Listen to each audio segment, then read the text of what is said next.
Hello, everybody, and welcome back to a Beyond the Saga episode where we discuss all those storylines beyond the Skywalker saga. As always, with me, Hannah. How are you, Hannah? I'm well. How are you? Doing great. Thank you for coming back with me on this. Absolutely. And we've got an interesting episode again that we're doing. A few episodes ago, we talked about Rise of the Resistance, which was a Disney parks experience. And we are here on this episode talking about the other Disney parks experience called Millennium Falcon Smugglers Run.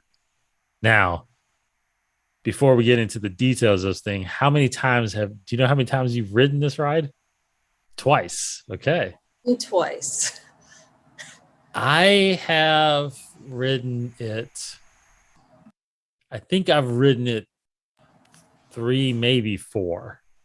Nice. I think 4, actually.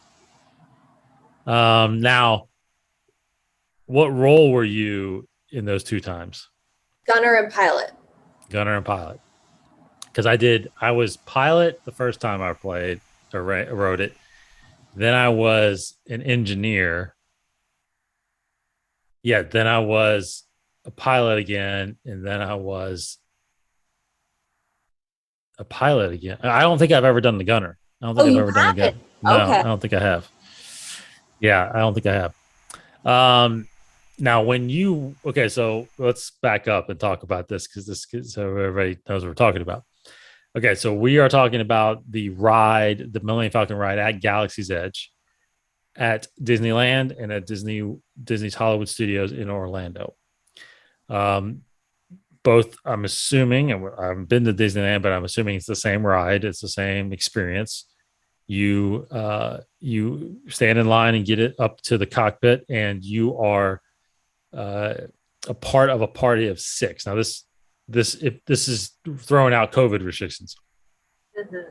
But there's 6 seats in the Millennium Falcon cockpit, which is not canon. Obviously, it's only 4 in the actual cockpit. Yes, there's 6 seats in there. 2 people are pilots. 1 controls the up and down. The other controls the left and right. The second seats are the gunners, like you said, 2 gunners, and then the back seats are 2 engineers, which help repair the ship as it gets damaged. So, and then the whole cockpit is obviously, you're seeing through these LEDs, and it's an incredible experience. Now, what I love what I really liked about it is as you're weaving through the line and you're going through the docking bay there, and you get up to the actual get ready to do the ride, you actually come into the main cabin of the Millennium Falcon. And I thought that was really a cool aspect. It definitely is. And you better believe you got to grab that picture around that game board. Like, you got to. Yeah, the Jajaric, game board, yeah. You have to.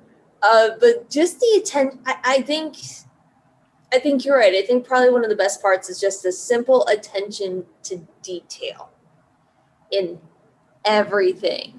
Just makes it that more realistic and that more of bringing the Millennium Falcon to life. Yes, totally agree.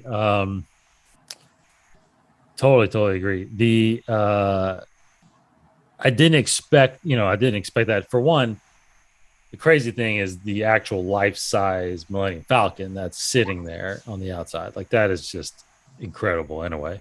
You round the corner because we were we went on opening weekend, and so we went through the whole line, the crowd at 5 a.m. with all of our best friends. Everybody else will be there at 5 a.m.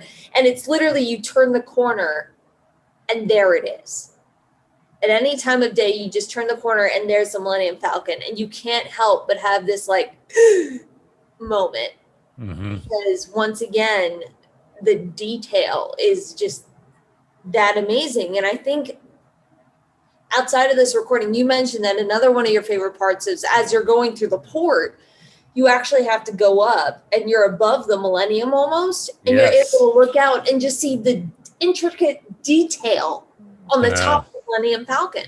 Yes. It's insane. Yes. It's pretty awesome. Yeah, and you're weaving through in line, and you're in this bay where there's like, there's looks like a hyperdrive or something like that getting worked on. I mean, there's just so much detail. It's absolutely amazing. Yep. Okay, so as always, as we talk about storylines here, the timeline of this takes place between episodes 8 and 9 still. All of Galaxy's Edge is around this time. It's, Resistance and First Order. And in this particular experience, you walk in to a room where you're giving basically a job from Hondo Onaka. Yes. And for those of you who don't know Hondo has becoming a very popular character. He's popped up in a lot of things. He debuted in the Clone Wars, came back in Rebels. Now he's part of this game, and there's rumors that he's possibly popping up in some live action stuff coming soon. Yeah. So he has now, again, showing up in Clone Wars and showing up in this ride. I mean, you're talking, he's been around that's almost 50 years right there. So he's a pirate in a sense. So he has been around a while, and he's in that underground type world. So he tasks your piloting skills to pilot the Millennium Falcon to go on a run to basically steal some coaxium. Now, everybody's seen Solo, knows what coaxium is now. It's hyperfuel, basically. So anyway, pretty cool experience. Storyline wise, I mean, what do you think about the storyline and how the ride is set up? I think the storyline is very simplistic in a sense, but you kind of need to do that with the amount of detail you paid to everything. And I like how it's like a slight competition with yourself and with everyone else. True. I think the one downside to this ride, and I can say this because I was a gunner and a pilot, is that if you're a pilot, you kind of miss out on a lot because you're so focused on not hitting anything that you're missing in taking everything. And when you're an engineer, you can't really pay attention up front because different buttons are blinking for you to press. Yeah. But if you're a gunner, which was my first time on the ride, I was a gunner. So I just went, oh, that's the gunning? Okay. And so I just paid attention to the game. And when I heard like Hondo saying like, fire away, blah, blah, blah, I just hit it. And I was still paying attention to what's in front of me. So I think the downside is if you're a pilot, while it is fun and it's tough. It is tough flying the Millennium Falcon. That's one thing. You got to give a lot to Han Solo and Chewie for flying that bucket of bolts, Yeah. But it does take away from it. So I would recommend if you ever do get a chance to ride this ride, don't be a pilot unless you've done it before. In order to take in the whole game, you want to be an engineer or a gunner so you can embrace the full experience, which is insane. It's a huge virtual reality ride. Yeah. And it's simplistic in its storyline, but if you want to take in everything, maybe don't do pilot your first time around. Huh, interesting. Okay, yeah. I don't know if you agree or disagree, but yeah, I think I definitely think when you're piloting, the one thing that is tough to also do is because you can't control one aspect of it, right? It's someone else. True. So if you're going up and down, but you need to go to the right, you're like, come on, move to the right. So both pilots have to be pretty in sync with each other to really avoid getting avoid getting damaged or whatnot. So um but I do like the piloting side, but and like I said, I haven't done the gunner side. Yeah, to me, the engineer, because I was doing that, I was really able to pay attention to what was going on. And because there's only a couple times when the flashing happens and when you're getting a lot of damage, and you can kind of do some quick buttons and fix up, and then kind of get back into being immersed into the game. So, but unlike Rise of the Resistance, Rise of the Resistance was basically you're seeing the experience. This one, you're actually performing the experience. Yes. So it's very much like, like you said, it's a game. It's not just a ride, but it's more of a game. And you're scored based on how well because the thing about it too is I'm sure you knew this, but people may not know this, is that if you do well, you actually play longer. So yes, you do. It's really weird, and you don't realize that until you actually are like, holy smokes, wait, I thought the game was over. What? Yeah, because if you miss getting the first coaxium, like say you get so much damage and you don't get the first coaxium, I mean, the game ends. Like you have to fly back to Batu. But if you get it, then you go after another one. And I think if you get that one, you go after a third one. I think that's the longest you can play is. We didn't get to 3. Yeah, I don't think we've ever gotten to 3 too, but we might have. I can't remember, but I think we have. But you have to be really good in order to get all the way. I think we've only done 2. But yeah, it's cool because it obviously brings a character that everybody known from the animated shows. Hondo, of course, Chewbacca is there as well. Coaxium again is a new aspect of Star Wars that was introduced, and it kind of brings it in. But I will say this, that, and I just thought about this when we talked about doing the show. The one thing I know this would have taken a lot more engineering to do, but I wish that you could actually be in the gunner seat. Yeah. You know what I mean? No, I totally know what you mean. And I think that would have been absolutely amazing. But then you're talking about something like, what is it called? Flight of Passage or something like that. Yes. Yeah. But even if you get to that point. But you don't need I don't think you need the glasses though. Like, think about this. Like, so if you're outside the door where, right, where you go into the cockpit, and you set up the cockpit like like a normal Falcon, which is just 4 seats. You have the 2 pilots and 2 engineers. And then there's a door next to it where you go up the ladder and you sit in the gunner seat, because you don't have to necessarily be right above it, right? And just you're immersed in the screen around you, seeing what they're seeing, but you just turn and shoot. So Disney Quest, I know it doesn't exist anymore, but they had the Pirates of the Caribbean ride, which was a virtual reality ride where you could have someone being, your captain steering the boat and other people gunners. Then you also had the ride that was like Aladdin's Magic Carpet or something like that, where it was a virtual experience where all of you had to put on this virtual reality headset. Oh. So what if you did something like that, but translated it to the Millennium Falcon? So you could have 2 gunners ready to go and 2 pilots ready to go. Yeah, that'd be pretty cool. I don't know how that would all come together as an immersive experience like they did with Smugglers Run. But I love what you're saying, in that it would be great to actually be sitting in even if you only could, rotate like 180 and you couldn't go all the way around.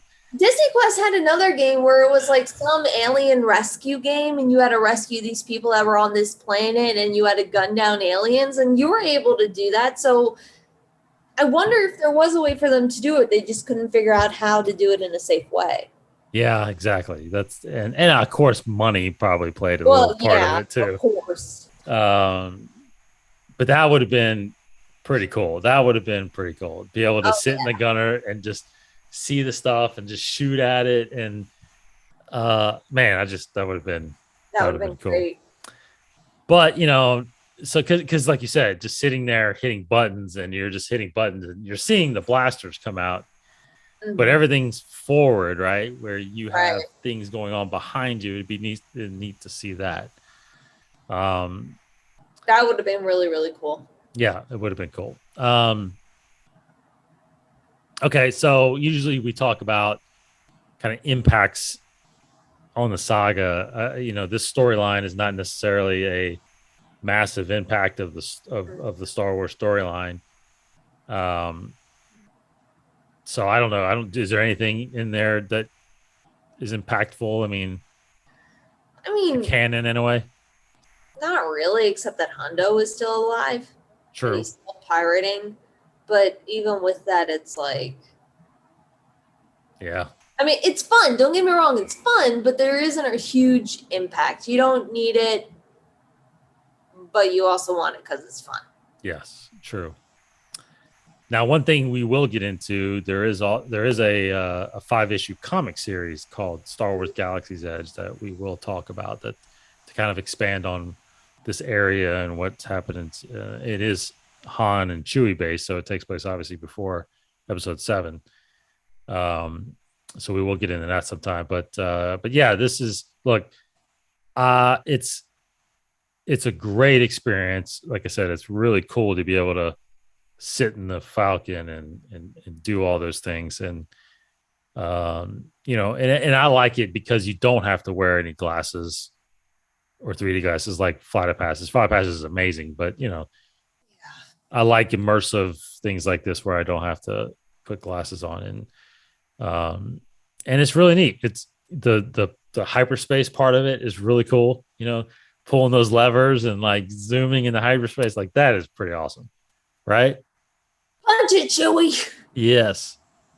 I mean, I think they did a lot of good things with this thing. I think they did a lot of good things, and Rise of Resistance is again a different experience, a different type of Star Wars experience, but this is a little more immersive in this aspect, and it's just a must ride. You got to try it. It is. It absolutely is. So yeah, not a lot of storyline there, but the experience is definitely worth it. And I unfortunately one of my experiences with it was during COVID. So I remember me and Sam, my daughter, we were the only ones in there. Oh, wow. So we had the pilot, and then of course they like I guess computerized the guns and the engineering. So I will say that's not the best experience. The best experience is having a full cockpit of people in there and doing all the tasks. It's pretty fun that way. Did you have so all your times have you had a full cockpit? Yes. Yeah. Yeah. So the last time we went, we were able to this past June we were able to the four of us went in and there was two other people they brought in with us. So yeah, but unfortunately, if you don't know those people, then sometimes they might not be the best co-pilots. Yeah. Did you ever have that? No, I mean, thankfully, because we always had the majority of the group, it was like, okay, well, we're the pilots. So it's everybody you knew were always inside the game. Okay. Except for two people. Oh, So, yeah. Well, there was one time where it was 5 of us, so we just had an empty seat. Oh, okay. And then the other time it was 4 of us, and then we got 2 people with us, and they both said, oh, I've never played this part before. And we're like, okay, go ahead. I don't care. Did they do a good job? They did. They were both the gunners. They were like, okay. We're the gunners. We've always been pilots or engineers. And we're like, okay, be the gunners. Good. Cool. Yeah. We had 2 that didn't really know what they were doing. So they didn't do much. Yeah. So that's all right. It's all right. It's all right. It happens. It's the experience. It is the experience.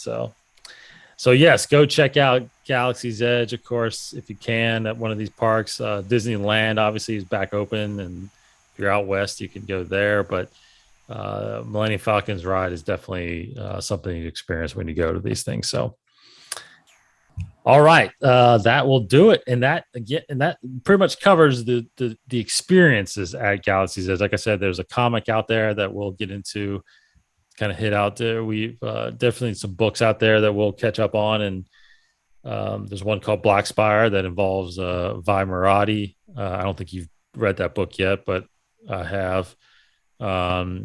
Yeah, so it's really good. It's pretty good. Vi is actually a pretty good character, so we'll dive into that stuff eventually, I'm sure.